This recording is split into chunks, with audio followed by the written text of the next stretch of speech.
If people simply get on the beers. As best we can tell, the dinner party started with one case. By the end of the dinner party, almost everybody at the dinner party had a case of beers. If people simply take this seriously, rapidly, get on the beers, that's your civic duty, that's what's most important, and that's what must be done. Beers, get on the beers, get on the beers,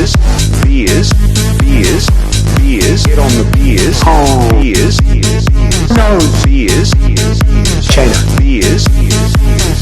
get on the beers, take this seriously, get on the beers, rapidly, get on the beers, that's your civic duty, get on the beers, that's what's most important, that's what's most important, that's what's most important, and that's what must be done, I can honestly say I never had a beer in my life, okay? But now you're gone.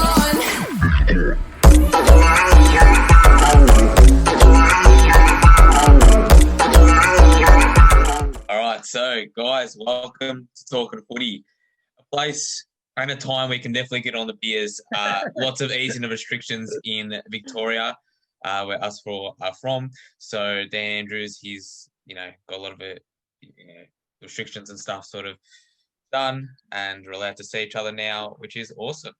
But on to bigger points, and basically watching the AFL Grand Final and seeing the Tigers win. Good win by the Tigers, but we'll talk about that and more. A lot of trade issues going on, a lot of issues coming out of the game. And firstly, I'm going to go to my main man, Russ. Now, he was a bit happy, he was a bit sad, but mostly sad and mostly angry. On Saturday and also Sunday night, I think the NRL sort of got him a bit sort of annoyed as well. Phil Gould just annoyed him. But Russ, what's got you mad on this fine Monday?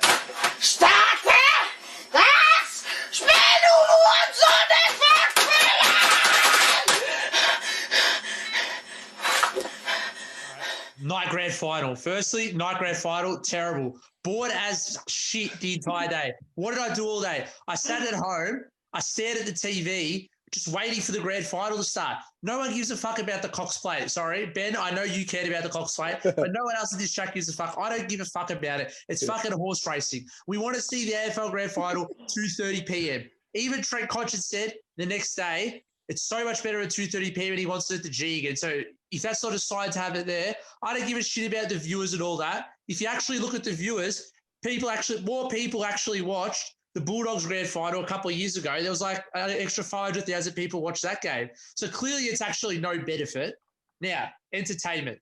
We understand that as Queensland that has to do the entertainment. We get that. We get it's hard for people to fly in. Why the fuck was it so dull? You were bloody putting me to sleep. It was so boring. Do something upbeat. Get me pumped up for the grand final. Like, seriously, I'm sitting on my couch just staring at my watch, just looking at bloody what time it is because I just want the game to start because I'm so bored. Like, so frustrating. Shepherd halftime, very good. Ray Lights, that was good. But that was probably the only thing good about the entertainment. But then the halftime went for bloody 28 minutes because Channel 7 kept showing freaking commercials after it. They don't even talk about the game at halftime. Like, poor performance from Channel 7 in general. Bring it back to 2:30. Stick with traditional. Everyone loves that. If it ain't broke, don't fucking fix it. Exactly right. Like, I found it, on the entertainment. So, look, the bands are good, but not in a grand final when I'm meant to get pumped up. Okay, I want to listen to that sort of stuff. I'll listen to that on Friday night, just at home. But I'm not listening to that on a Saturday afternoon/night when I want to get pumped up. Wolf Mother joke on the thief. That was actually good. The orchestra made that, and it was actually a bit more upbeat. The Shepherd was good because people actually know Shepherd. Like, yeah, exactly. With all due respect to Cub Sport and DMAs, and I do like them, but who are you? Like, there's a lot of triple K operators, and let's be honest, like, it's not going to get much of the fans. But look, it could have been better.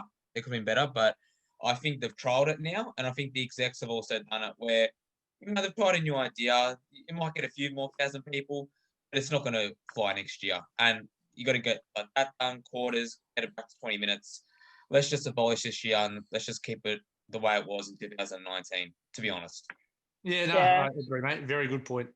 100%. Yeah, look, if you're playing Sher right before the AFL Grand Final and a cover of Sher, not even Sher herself, you know something's gone wrong in the fucking brain department, okay? Like, I love that song. I don't want to be hearing that when I'm supposed to be getting G's to watch Geelong and Richmond go at it. It was just, it was a struggle, seriously. And then they played one of their more non-upbeat sort of numbers after that, and they've actually got a couple of upbeat numbers, but then they just all real sad. And I just wanted to have a glass of wine and just cry. Like that's sort of what it was.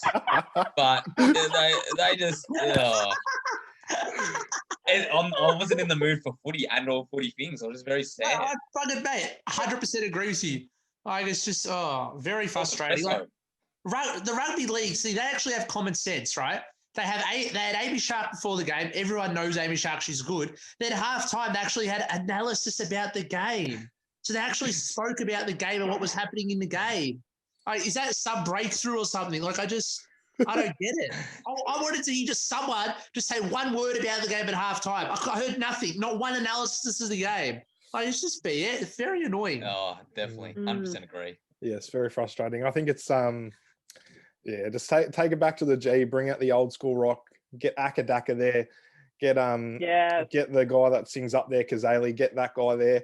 And that's all you need. That's all you need. So we want upbeat rock stuff. But we will quickly mention, and thanks for that, Russ, we will quickly mention the Melbourne Storm. Congrats to them. Yeah. We love a Victorian side getting up over all these guys that have been absolutely giving it to us that we haven't played enough games away from home or whatever, but up yours everywhere else. So up the fucking Storm. Fuck it. Was it Panthers they played? Is that what they were called? Yeah, the Panthers. Fuck the Panthers. You won 7 in a row and you choked. 17 in a row. And Will Gold, you can get absolutely fucked. You biased fuck. Yeah. That was the most biased commentary I've ever seen. It was I don't watch rugby. That's one of the first rugby games I've ever watched in full length, and he was pissing me off. He's saying they're playing better than the Storm when they're down 16-0 and they're getting unlucky. They were undisciplined, which is why they were down. They kept, fair enough, they were breaking some technical rules, but they were breaking the rules. So fucking bad luck. Suck it up. Yes, no, you'll see if you, I know it's your first game watching rugby, but you just see the bias towards Victoria is ridiculous because Victoria, you wouldn't consider is a rugby state. It's like you don't consider Brisbane or Gold Coast or whatever an AFL state kind of thing. So they're very, very biased against us. But anyway, congrats to the Melbourne Storm. We love that. We love the Rager. And thanks for that incredible intro, Jez. So let's go. Also, Chloe said Chloe wants to thank the team as well. Sure. Yeah, so while we're on the note of Victoria, absolutely dominating everyone despite the shit of a year we've had, Melbourne Vixens also pulled off a huge win against West Coast Fever. Tipped them at the post, bet them by 2 goals, which we absolutely love. Yeah, we rate that. Actually, I like netball. I used to play netball. Good sport. It is great sport. Yeah, anyway, well, we love these Victorian teams getting up, and as much as we don't like the Tigers getting up, it's another Victorian side getting up, which we do kind of love, even though it is Richmond, which we don't really love. But they did get up on the weekend, and we're just going to get straight into it and dissect this game. Ripping game, but we'll get into it because I'll tell you what, Mr. Anthony Russ over here was that bloody close with his tips. It was ridiculous. I don't even know where it was. Which we kind of don't love. Yeah, he actually did pick it. He backed the Tigers by 31. Duncan nearly won the Norm Smith if Geelong decided to tag Dustin Martin. Rewalt was probably one of Richmond's best players, and Gary Rowan, as typical, was in the library. Boy. He was in the library. He was absolutely shocking. Shout out to Tom O'Malley, a friend of the show. He goes, is Gary Rowan one of the worst finals players in history? Yeah, probably Tom. He wasn't that good He wasn't that good. Absolutely. Easily. Yeah, so obviously Dusty won the Norm Smith, and we will touch on that a little bit later on. But it was clear as day. 4 goals, 16 posies. Very, very well deserved. But yeah, other than that, our tips, who tipped? Oh, Liam ticked the Tigers by 23, and he said Vlosten was in the library, and he was legitimately in the library. Yeah. One possession, then bang. The poor bastard. So, yeah, I don't know what else we can speak about in terms of that, but I don't know who's X Factor. Dusty was X Factor. I don't think anyone picked Dusty. Yeah, no one picked Dusty as X Factor. All obscure sort of stuff we're trying to do. We all wanted to be different. Yeah, it's like Dusty was the favorite, and we didn't want to go with the favorite, the obvious. Yeah, we didn't want to go to the common sense. Yeah. Library. Vlosten was in the library for Liam. Hawkins, to be honest, was probably in the library as well. Yeah, he was. Castagna, as Liam said on one of End of his the show. Facebook statuses, Castagna is probably the worst finals player to get three premiership medallions. Yeah. Gary Rowan was definitely Dan Rioli, mate. Oh, jeez. Rioli, Jez picked Rioli definitely in the library. He was probably more in the library than Gary Rowan was. Yeah, and then he was carrying on the weekend. Sorry to butt in. He was carrying on the weekend. Then, Willie Rioli sent him a text before the game saying, "Don't worry about disposals, just worry about all this pressure and all that crap." And then Daniel Rioli was saying that he thought he played his role, but he had one kick. How can you say you played your role when you had one kick? Boy, oh boy. To be fair, my pick as well, Tom Lynch, he was in the library as well, to be fair. Yeah, he was. He was very much. He was, absolutely. Speaking of Tom Hawkins, just quickly though, yes, he was in the library, but I feel like Geelong's delivery to him was terrible. Sometimes it was over his head, sometimes it was too low. Like a couple of times it actually laced it out, he got it. Yes, he missed a couple of goals, but yeah, I thought it wasn't really his fault that he had a shit game. Then in the second half, the ball didn't go down there. So yeah, and our Norm Smith tips were Danger and Hawley. Hawley was surprisingly absent a lot of the game, and obviously comments came out that speaking of Hawley, he had calf or something. Tore a calf, mate. Yeah. Yeah, so which we didn't find out until after the game. So I felt a lot better about my X Factor, my Norm Smith selection after that. I was like, holy crap, that's insane. It's pretty brave staying out there after doing a calf. It's a very, obviously, it's especially when it's a kicking sport and you need to get balance on your feet. If they'd gone down Vlosten and Hawley on the bench, as much as Geelong played pretty woeful, it's nearly a different ball game with Hawley not out there. So as much as he didn't have an influence in the game. So just that extra rotation as well. Danger and Lynch were the other one. Selwood and Hawley, Duncan, which Russ was probably the closest. And then Gablet was nowhere near for Jez. And then I picked Guthrie and Rioli, which Rioli was a piss take. But Guthrie played a really good game as well, I thought. He did. I thought, and we'll get into the dissection of the game, and they were our tips and stuff. But let's go first quarter. Geelong started quite well, and the Richmond defence was under a lot of pressure. So yeah, very intense start. That was one of the best first quarters I've seen in a while. Just both teams just went bang. Like that's an all hell for leather, just contest after contest, just bashing and crashing. Like it was really intense to watch. Like something happened literally every minute. Like players getting knocked out, players getting injured. Like it was crazy. Like I thoroughly enjoyed the first quarter. Yeah, definitely. Yeah. Sorry, Beach. Go. I'll just agree. It's all good. Okay, we'll do. So in the first 5 minutes, we had Vlosten knocked out with concussion, which saw him wiped out for the whole game. Then Ablett dislocated his shoulder, which everyone got really worried about, but he came back on, I think, end of first, if not start of second. The end of the first, yeah. We had pitch invaders as well, a couple of YouTube idiots. Yeah. So it was like, how much more do you want in the first quarter of the grand final? It was just something was happening every other minute. It was insane. Yeah, it was nuts. And then like the raw when Ablett came back as well was amazing too. Like everyone just went nuts when they saw him come out and during the run throughs. That's almost the loudest the crowd was all game. Crazy. Probably. That was one of the best first quarters I've seen in a long time. Like just everything was going on, and even that first minute or first minute and a half was just fucking nuts. Like, here's the thing though with the Danger incident. Like, I don't know how the MRO can sort of give Ben Long. We're talking about this. How they give Ben Long 2 weeks, but they give Danger, he's cleared. And I jokingly said to Beach, well, Danger won a Brownlow and Ben Long didn't, so that's why he probably was gonna, get off. But what do you guys reckon about the Danger? We can touch on that for a little bit and save us bring it up later. But it's, to be honest, his action, as much as he was protecting himself, his action compared to Ben Long was much worse. So it's frustrating to see that Ben Long, obviously, we know that got a week and Danger doesn't. Can understand Danger was protecting himself, but when you look at both incidents, you're like, how's Ben Long get a week when that action is clearly worse? Oh, yeah. Yeah. You go, Chloe. Yeah, I think it just goes back to that huge discussion we had last time about it, where, the MRO are just so unclear on what they're looking for. Like, they're claiming to base it on, like, okay, like, it's the outcome of what happens to the player. And, like, Watson was knocked out the whole game, whereas, who did Long hit? Was it McRae, I want to say? Yeah, it was McRae. Yeah.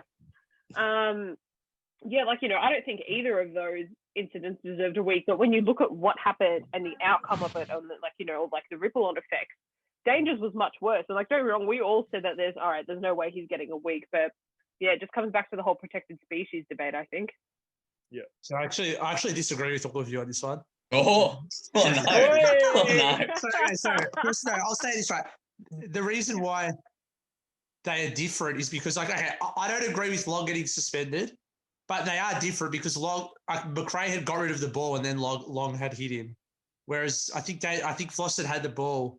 Did Flossard have the ball when Deja whacked him too? Oh, Deja just got rid of the. See, Deja had just got rid of the ball, and I just think like Deja was like literally it was momentum, so he had no other choice. So it was either like Deja moves his arm down and they collide heads, or he leaves his arm up and he protects himself, which I think is like, I thought it was the smarter option because he does that and they both get knocked out, or he just does that if Loster gets knocked out. Like, there was no time for him to turn his body to hit him on the side. So I think that's really all he could have done. Like, he was just attacking the ball, really. Yeah. I can understand that, and we won't touch on it that much, but it's like you want Ben Long to go for the contest. You don't want him. Oh yeah, of course. Yeah. Right, here you go. You can have the ball. Like, you gotta have a play on the footy. And the thing was, both times the ball was in the vicinity for both incidents. So I think it's a tough one either way. So. Yep. Fair. But yeah, so we ripping first quarter. Both teams both kicked 2 goals. You wouldn't have put money on Dion Presti to kick first goal of the game, that's for sure. No. But yeah, ripping first quarter, and the first half it was a tussle. It really was, and Geelong were on top.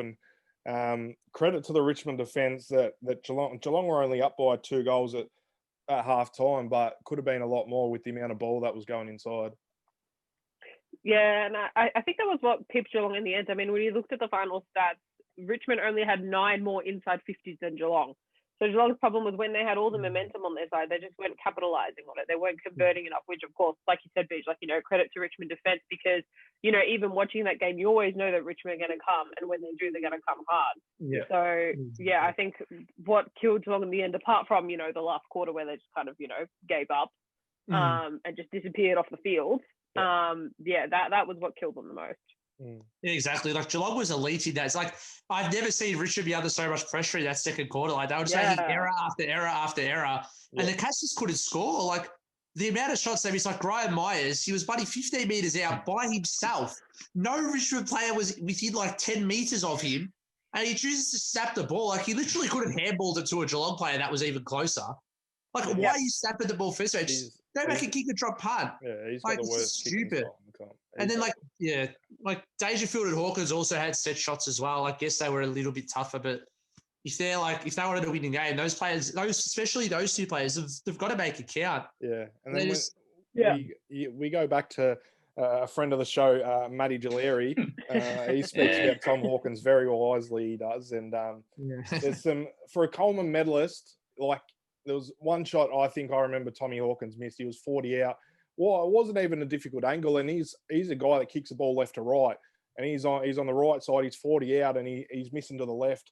For me, as a Coleman medalist, being your key forward in grand finals, you can't be missing those shots. They're bread and butter for key forwards. So, but yeah, I think Grimes said it on the interview on Sunday, and Dusty said it after the game. It was Richmond's defense in the second quarter that pretty much won them that game because they couldn't get it out, and then they got one break and they were able to get back on top, and that's why they were only down by 2 goals at half time. So they were lucky to be down by that much. So Yeah, like the Cats just didn't capitalize. That's literally what it was. Like they just killed them. And like Ross said, like I've never seen a Richmond team get like under that much pressure and commit that many errors. It was astonishing. So credit to the Cats. Like that's the best I've seen them play in that first half. Now I say in that first half because No we credit, know mate. If you can't do it for 4 quarters, no credit, mate. Because that's like saying the Blue Boys during the season, mate. The old play well for 2 quarters. No, exactly right. Like, yeah, it's just what could have been. What could have been. Yeah, look, we will speak about that, but there was something that happened in the dressing rooms at half time. We don't know what it was, but Richmond came out in that third quarter, and you could just tell, like the first 2 minutes, you could tell they were on top. They kicked they kicked the first 2 or the first 3, and they got back in front. And Dusty was massive in that. He was huge, and that midfielders, and Shane Edwards was saying, I think after the game, he was saying that they decided they wanted to create more space for the midfielders because Geelong was such a contested ball team. They want to create so much space, and you could really see that Shane Edwards was really getting on top in the middle, and those midfielders were dominating really early in the third quarter. Yeah, they were. Like you could see it coming in the last sort of few minutes of that second quarter when Martin kicked that goal. They just momentum completely changed, and Richmond actually changed their game style in the second half, and Geelong just stayed the same. Like Geelong didn't change anything up. Like even when we'll talk about this later, obviously, but when the momentum changed, I just felt like Geelong did absolutely nothing to try and stop that momentum and sort of get the game back on their side. And there was it was nearly Chris Scott, one of the favourite coaches. He's made another huge mistake. He made one huge mistake a few rounds ago, but starting Dangerfield forward when Richmond are on top, I just don't understand what goes through your head. He's your best midfielder, and he's a hard ball guy. Someone that could probably go to Dusty when Guthrie was struggling and Selwood was struggling to go with him. You need someone like Danger in there and keeping him forward. For me, he didn't even have an influence in the game at all. So. None. No. Oh, apparently he and Chris Scott had a chat at halftime, but they both decided that it was better that he stayed in the forward line. What? So, That's what Danger said after the game. Well, Chris Scott's one of them. I don't understand that. Like, he's a gun midfielder. I don't get it. So what's going to happen then next year? But the next year when they get Cameron, he's going to play in the midfield. He's going to be good. So like, why are you playing him in the forward line now? I don't understand it. Yeah, I think like that for when that information about that phone call came out, it just makes it 10 times worse. Like, how can a player that experienced and a coach, who is, well, I would say like Chris Scott's okay, except for when it comes to finals, I think. How do you come to that decision? And then especially once, Richmond had kicked those couple goals, had gotten in front, how do you not sit there and go, okay, you know what, we need to change this up. We need to get Danger back in the midfield. Like, I don't understand why there's this like huge tendency for Geelong to just stick to their guns and refuse to change or adapt to anything. Oh, that's right. Yeah, 100%. I actually do not get it. Like, I can't understand it. Like, so Richmond, as Beach said, Richmond kicked the first 3 of the second half. So you'd think like, all right, so let's get our big ball winners in there so we can actually get the ball forward and actually do something with it. Because you've got capable forwards. Like they talk about, Hawkins and all these other guys, and they've got some good small forwards down there. But I just found it astonishing. Like, yeah, I just couldn't believe it. So, I don't get why Chris Scott does that in finals. Like, it makes no sense. It just puzzles me, honestly. We'll speak about this. Obviously, first half. Obviously, speaking more second half, but obviously first half, Geelong did a really good job with Dusty. It was good. Someone was on him in the midfield as soon as he went forward, got handed over to Kolodjasny. They did something really well, but I don't know what happened in the second half. That all of a sudden went out the door, and he was generally running around by himself. It seemed like it, didn't it? Yeah. It just like he had 4 goals, 16 disposals, and it just looks like every time he got the ball, there was actually no one on him. That's just how good he is. Like, he's so good. I don't know how he manages to get free all the time. Like, I don't get it. Like, I think it was in the second quarter when he kicked his first goal.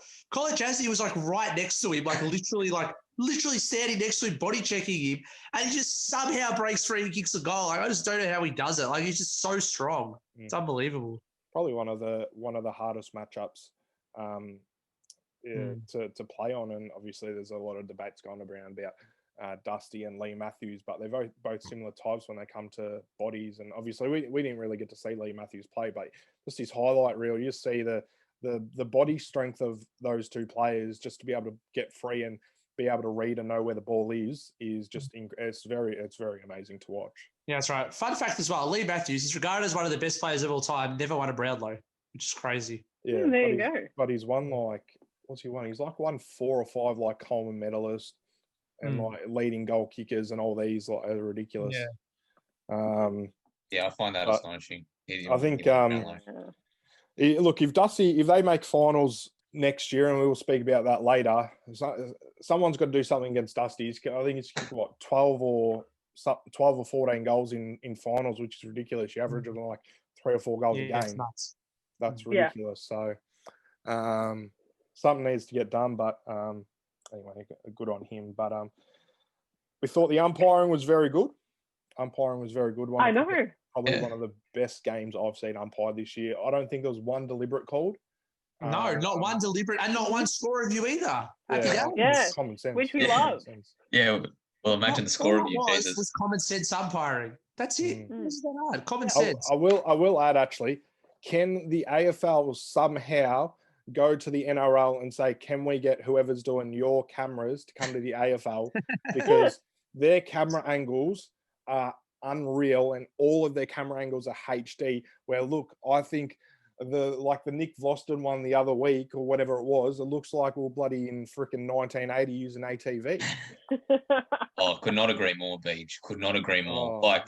Mate, it was astonishing. I keep on saying that word, sorry, but it was crazy.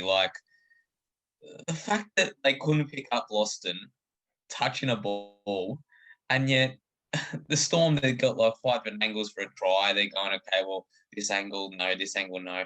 They're actually I just can't believe it. Good on the NRL. Good on them. Yes, and as much as the umpiring was good, there was a few incidents, and obviously the danger one and the Voston one early on, but Gaza was very brave to come back from his dislocated shoulder to come back on the ground, which he got a massive roar for. But there's been no news about, is it Sam Simpson? Is that his name? Sam Simpson, yeah. There's been no news at all. That was a huge hit, and you'd hope, we hope he's doing well, but there's been absolutely no news on it, and we just hope he's doing his best. So, yeah, very worried about him. They normally come out straight away, so yeah, wouldn't surprise me if there's a broken neck for sure. Yeah, it's obviously you don't want to hear it, but yeah, I've got that feeling as well. I mean, how it happened, he just, as soon as he hit the ground, he just was limp. And so if you look in terms of his body, he was just stiff. So yeah, we don't want to speculate, but is there a chance he could be paralysed in any way, do we think, or do you reckon just a broken neck? We hope. Can we? I don't want to talk about it. I really hope not. That would just. Just the fact that it hasn't come out yet just worries me that it could even be worse for the broken neck. I know, me too. Yeah, me I've got too. that worry. I've got that just thinking gut in my feeling that it's just not good. The way it happened, the fact that he got hit in the head first, and then he fell backwards, and then fell back. Hit the ground again. Yeah, it's very concerning. It's so concerning. So we do wish him all the best, and that was a bit of sad news.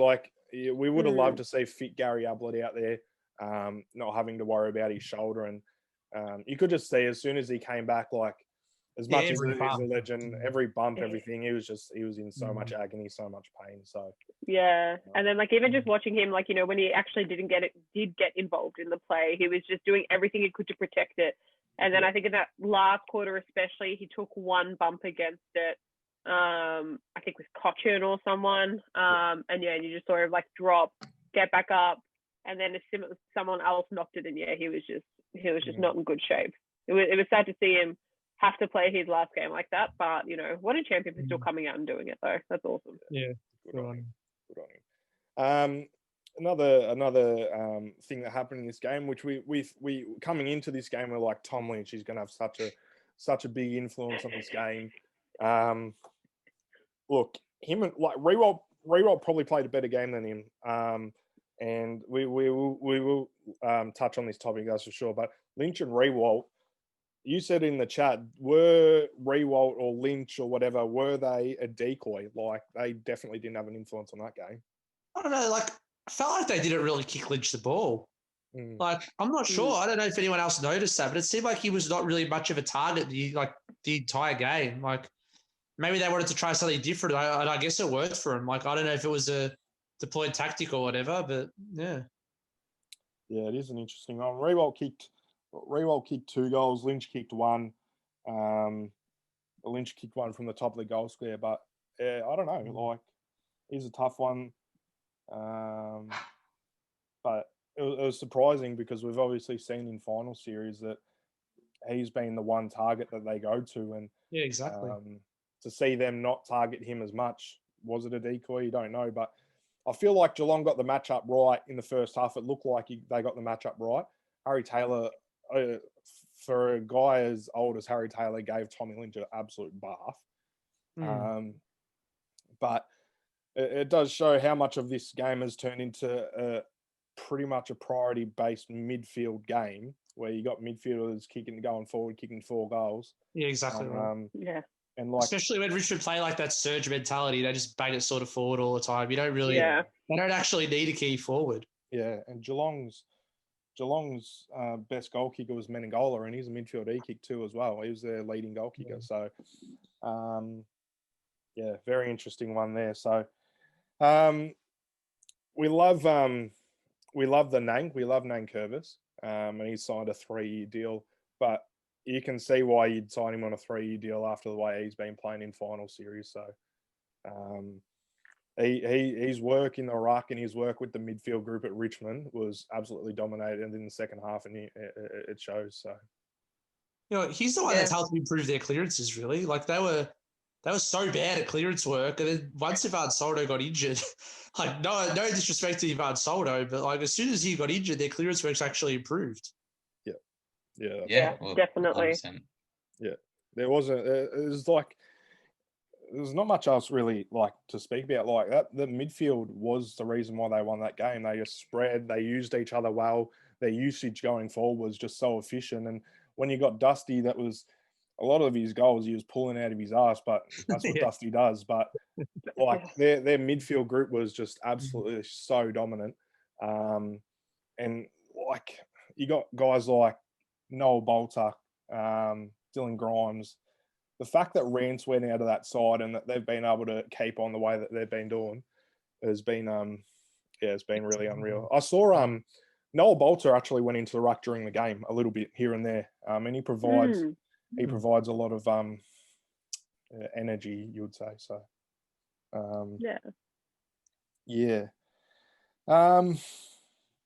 What are the Cats? What do the Cats need to work on, guys? What are the? I'll tell you what they need to do. They need to like actually play how they played during the season in finals. Like, just they don't do that. They always. Chris Scott always changes it when he doesn't need to change it. If it ain't broke, don't fix it. So if you've got guys in there that play midfield, put them in the midfield. If you have to kick goals, obviously put them forward, but they all out of the midfield. Now, if Jez Cameron comes in there, I honestly don't see a change if they still produce this bullshit. Like, if they still serve up this shit in finals, like, I don't see how Jez Cameron sort of helps them win. Like, that's, I think it's just, on Chris Scott, that's the concern that I've sort of got. It's an interesting one, Jez Cameron, because I feel like it might help them with, like, because it's so you put it right on the ball there, Jez. To be honest, during the year, their heads are up. They're looking for targets, looking for little cheap kicks. But for some reason, when it comes to finals, they're looking to bomb the ball in more. I don't know why that is, but is another key forward their go to, because Gary Rowan is Gary Rowan. Maybe it's not good enough.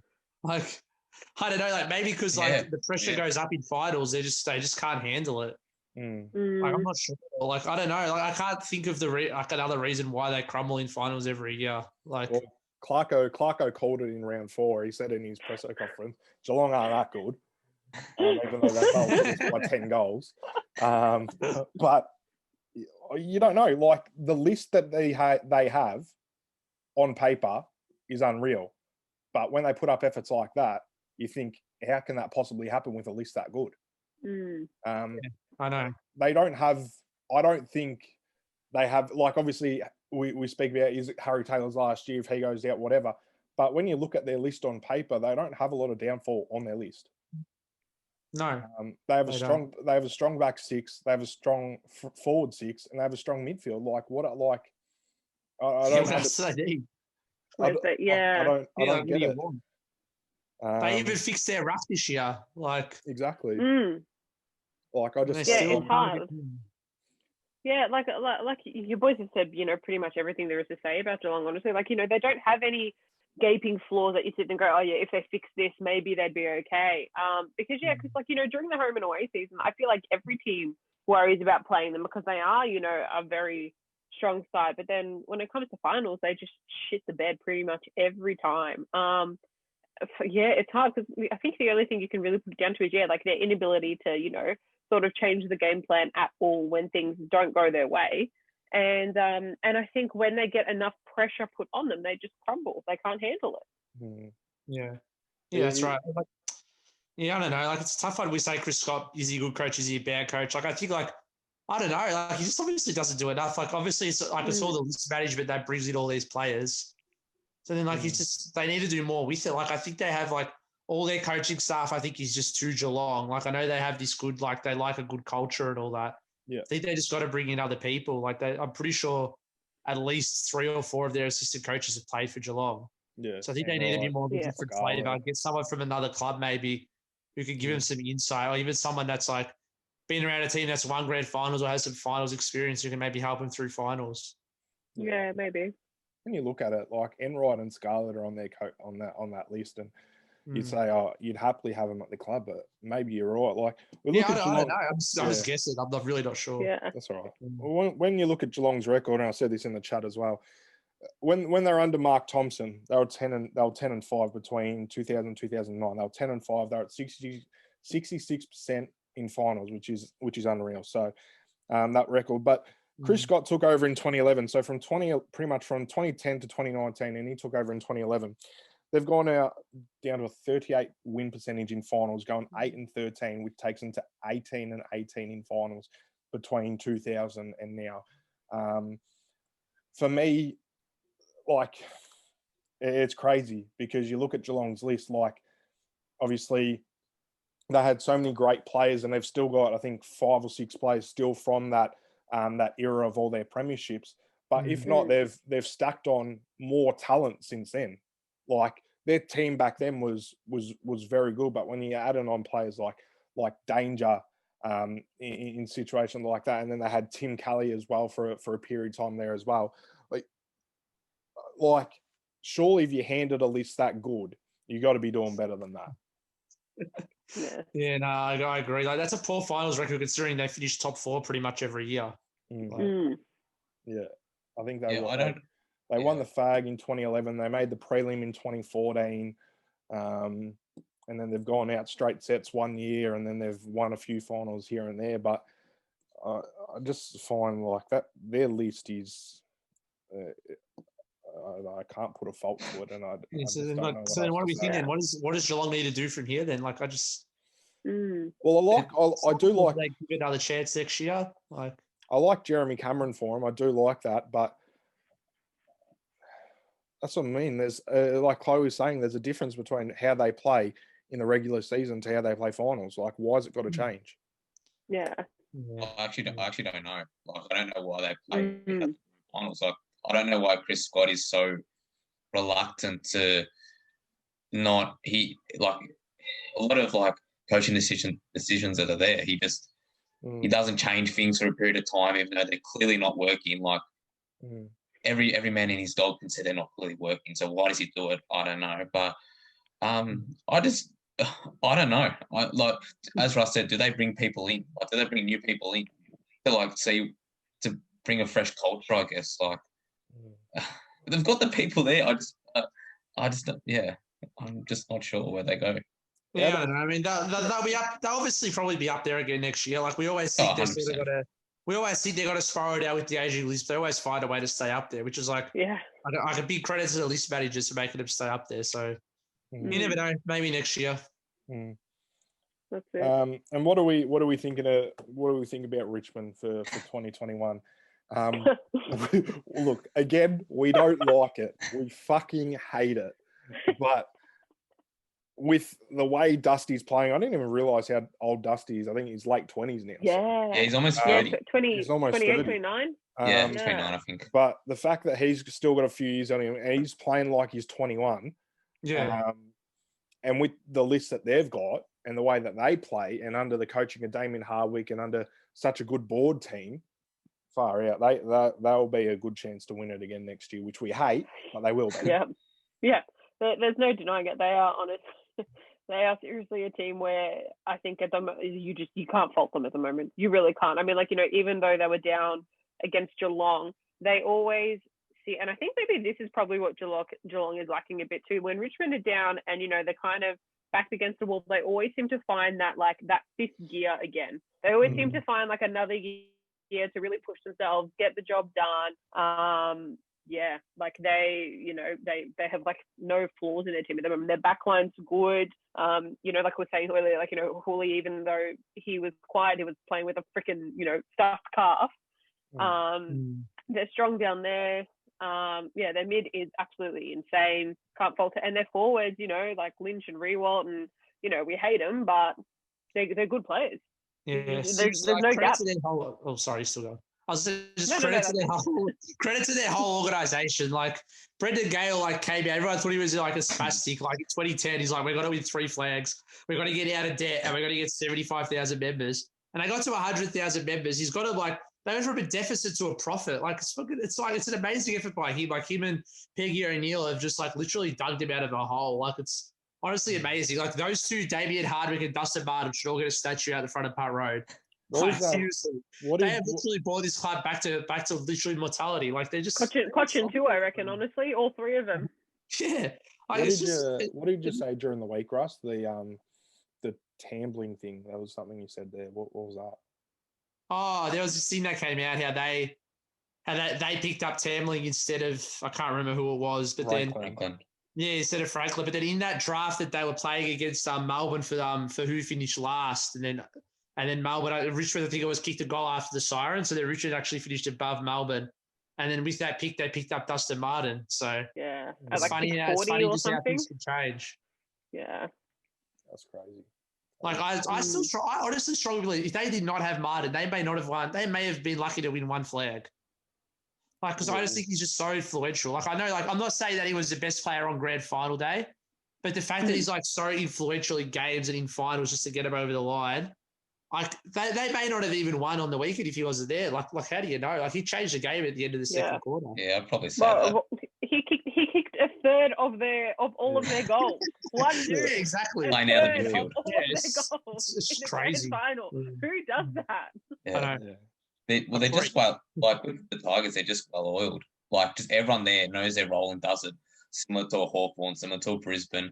I wouldn't say they have the stars as some of the other, you know, free premiership teams, but they're just well oiled. Like everyone does their role and everyone plays for each other. I actually want to play for the club, which is extraordinary. That's the thing at the end of the day. Like you can have players like what's his name, Castagna playing, but as long as he plays his role, or Daniel Rioli plays his one kick role, they'll win a flag. Like that's right. It's true. You're going to have those players. Like for me, a lot of people say like when Stratton retired, obviously this year, if you put Stratton in another side, does he win 3 flags? Does he be a player that he is? Like, no, that comes from the players that he's around. So, and that's for players like Castagna, like Rioli, like these donuts that put up worse efforts every week, like Gary Rowan, even though he didn't win a flag. But when you got talent around you, everything comes together. So, exactly. Exactly.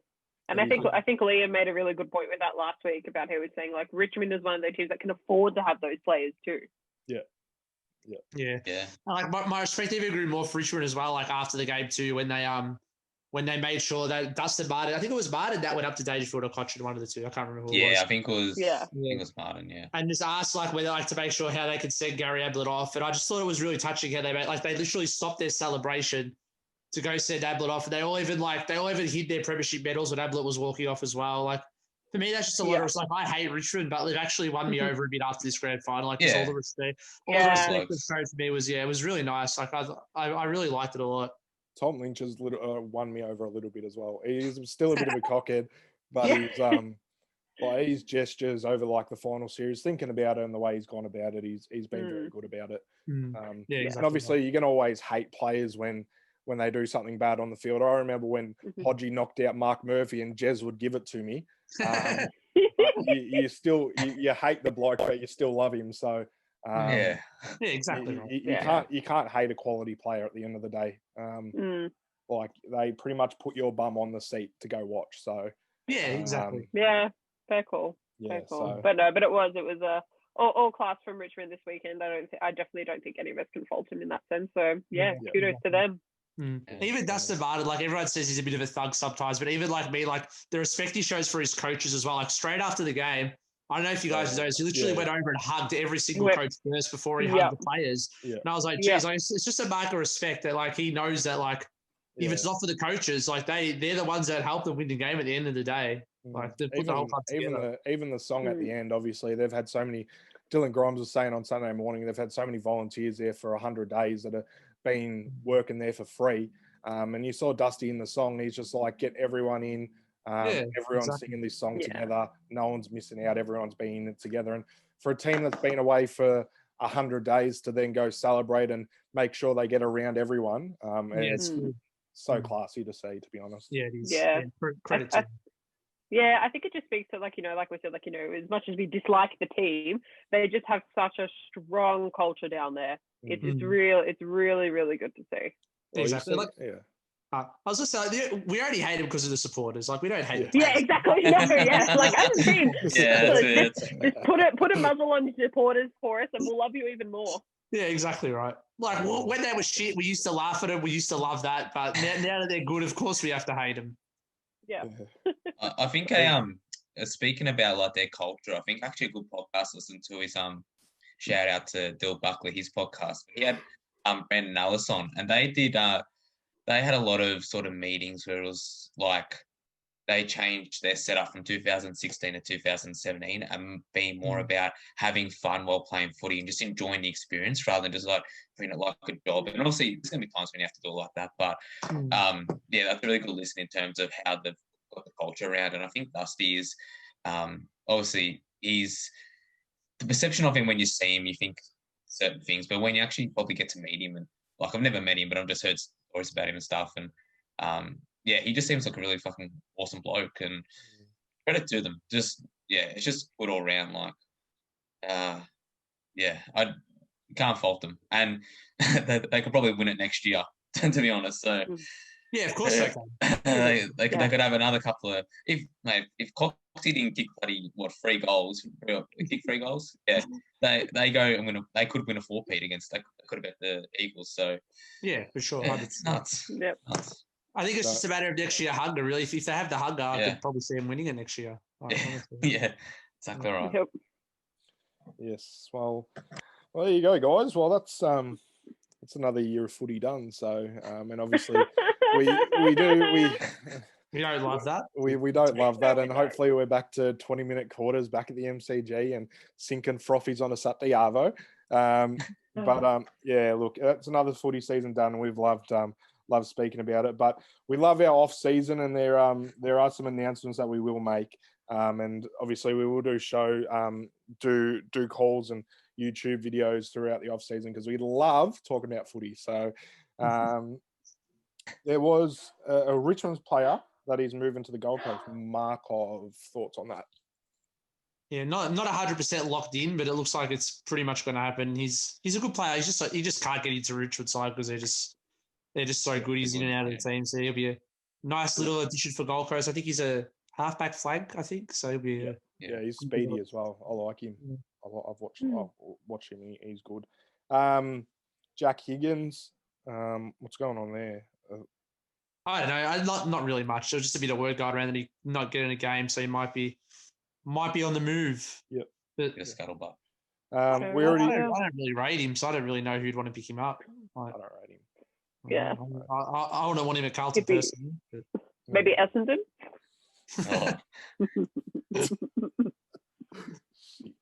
Oh, We We got a spoke couple of about good we spoke about Nank already, but that's unreal that they've signed him on for another 3 years. That locks him in for another 3 years. He's a gun ruckman, so you can't fault that. So good on them. Great thing for Richmond. It seems to be all about Richmond today, and obviously they did win the flag, so yes. But they've paid out rents and they got more money. yeah, it's Good times. Yeah. scary. Like, I Yeah. don't know, do you reckon they could? The thing is, I'm thinking like I don't know if they could pick up anyone because they might have to actually. Some of their players might probably want more money, like the 3-time premiership players. They're probably going to ask for a bit more money. So who knows if they'll go for anyone or not? Like, do they really need to add anyone? Imagine Castagna going up to the board saying, "I want more money." They're like, "Fuck off, mate." Castagna No and chance. Rioli, mate, saying they want more money. Good man, Castagna. Good man. DeGoey looks like he's going to sign on for 2 years at Collingwood, which is no, it's not surprising that at the same time it kind of is because there's been a lot of talk up in the air kind of stuff about what's going on with Collingwood and where he's going. So, good on them if they sign him on for 2 years.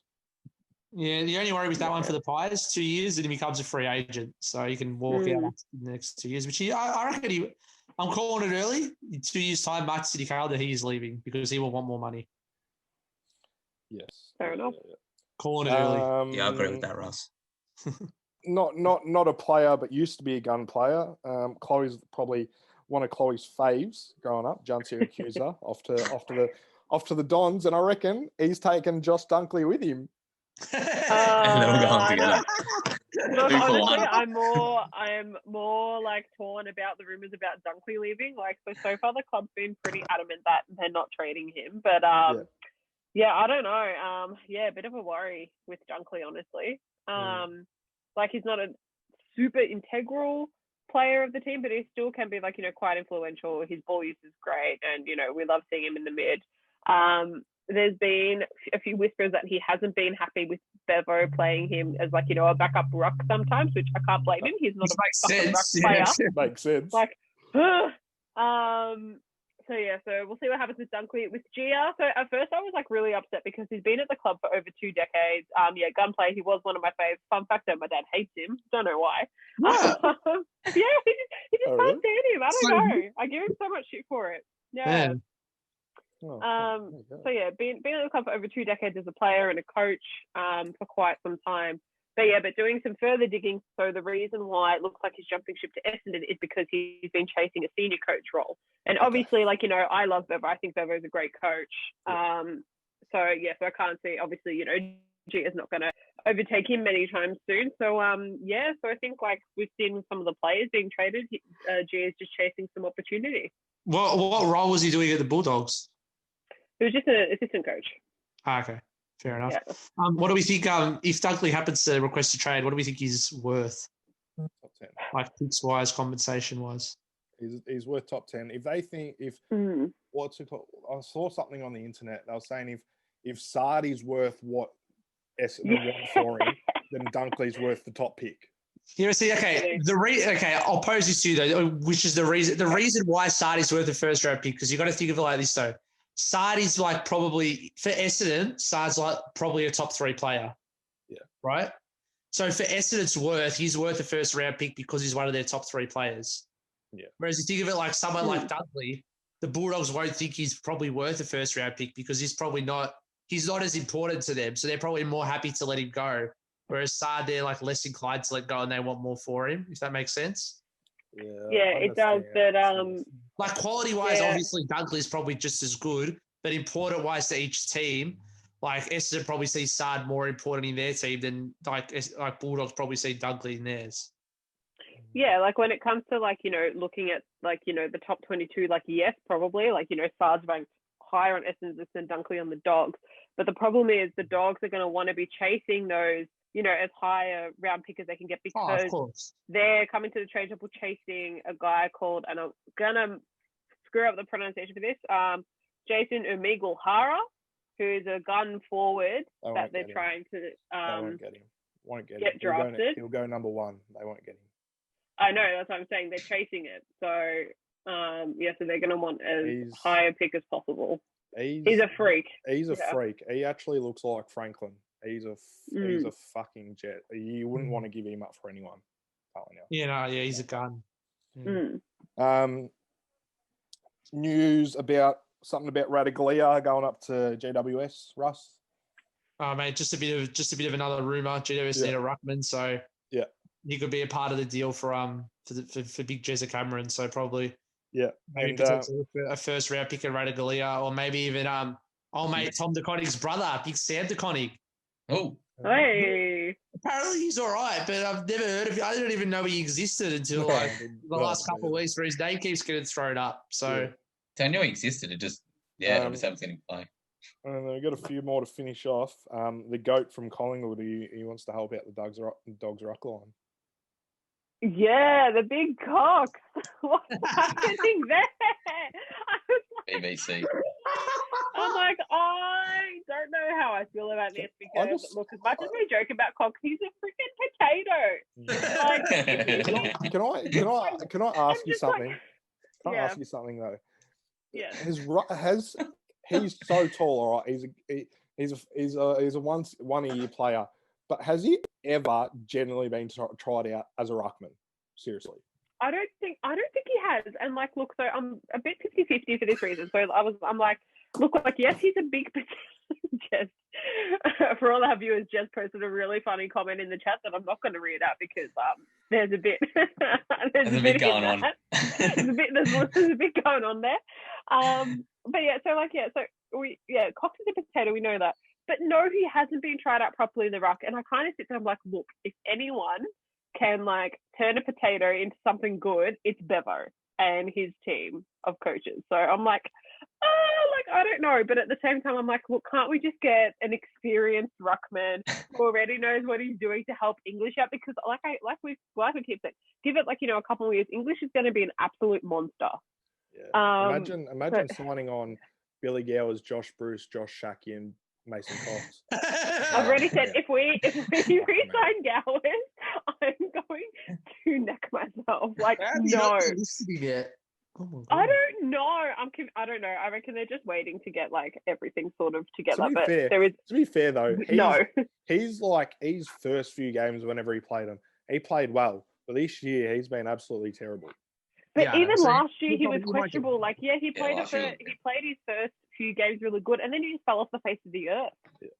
That's like he's very. If you go back to his games, he's a really inconsistent player, honestly. Yeah. Well, I think like the reason why Mason Cox wants to go, maybe Collingwood would have pursued Ben Brown. Like, I'm not sure. Maybe because like obviously like Mason Cox has got to get a game if they don't get another forward. But maybe Collingwood's told him they're going after Ben Brown, which is why he might want to leave. Because why else would he want to leave, or why else would Collingwood look at trading him? Like, there's not really any other reason. I don't think. Yeah. Yeah, good one. I don't know. And to finish us off, and I don't even understand why we're talking to this guy, but Hawthorn is speaking to Jake Carlisle and wanting a 2 or 3 year deal. It is absolutely beyond me why that is happening. We're getting rid of all these old players, and then our last 2 players we've spoken to are both 28 and 29. We're like, let's sign them on for 2 or 3 years. Are you stupid? I don't understand. I would have picked him up when he signed for St Kilda probably 2 or 3 years ago. He was actually at least decent then. Now he's an old fuck that doesn't want to play footy barely anymore. So we don't want him. So, yeah, I agree. 100%. I don't know why talks are happening like this. Oh. It's all right, BJ. We'll get into that, mate. We're previewing the Hawks, aren't we now? Next, we will be. Are we? Next cast, I'm pretty sure. So, we will dive deep into that next time, I reckon. So, Dan Riff. Thanks for a fuck it. Jez, close us off. Oh, well, you could have done it. I You was could have going done to say, it. Beach, stop cutting Jazz's lunch. Oh, we know he's going to speak for bloody 5 hours, so we're trying to cut him off. How much time have you got, champ? Mate. Hang on, let me start timing. Let's go. Yeah, guys, thanks for watching Talking Footy. Like, comment, and subscribe if you love our work. Let us know what you like about the show. And thanks, as always, to Beach, Chloe, and Russ, Talking Footy. Love you guys. And we will see you during the week for another edition of Talking Footy. Thanks, guys.